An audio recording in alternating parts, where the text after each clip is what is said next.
Jalpaiguri district merchant অ্যাসোসিয়েশনের উদ্যোগে দিনবাজার এলাকায় পথচলতি ও সাধারণ মানুষের জন্য বিনামূল্যে ঠান্ডা পানীয় জল খাওয়ানোর উদ্যোগ নিয়েছে তারা।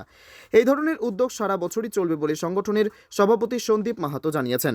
জলপাইগুড়ি ডিস্ট্রিক্ট মার্চেন্ট অ্যাসোসিয়েশনের উদ্যোগে আমরা এই তীব্র তাপদাহের মধ্যে মানুষ যখন চারিদিকে ভীতসজ্জ, সেই অবস্থার মধ্যে দিয়ে আজকে আমাদের এই ক্ষুদ্র প্রয়াস মানবিকতার দৃষ্টিভঙ্গিকে মাথায় রেখে আমরা ব্যবসায়ী সংগঠন শুধু আমাদের ব্যবসায়ী কাজের মধ্যে সীমাবদ্ধ না থেকে মানব সেবায় জনসেবায় অবতীর্ণ হয়েছি। আমাদের ক্ষুদ্র প্রয়াস নিয়ে জলপাইগুড়ি শহরের পথচলতি মানুষের পাশে আমরা সর্বপ্রাণ করাচ্ছি।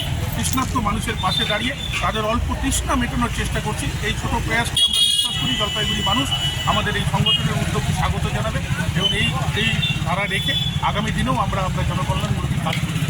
আজ দিনবাজার এলাকায় কয়েক হাজার পথচলতি মানুষ থেকে টোটো চালক সবাইকেই ঠান্ডা পানীয় খাওয়ানোর উদ্যোগ নিয়েছেন তারা।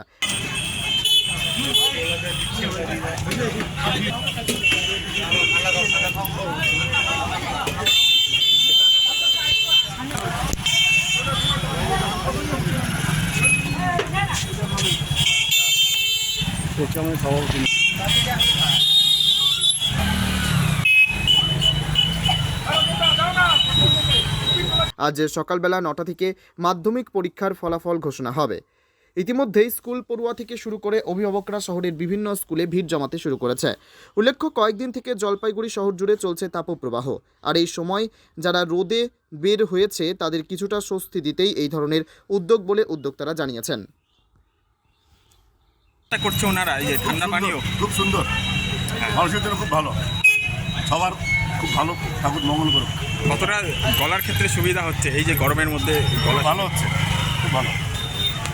ব্যুরো রিপোর্ট, পিবি বার্তা।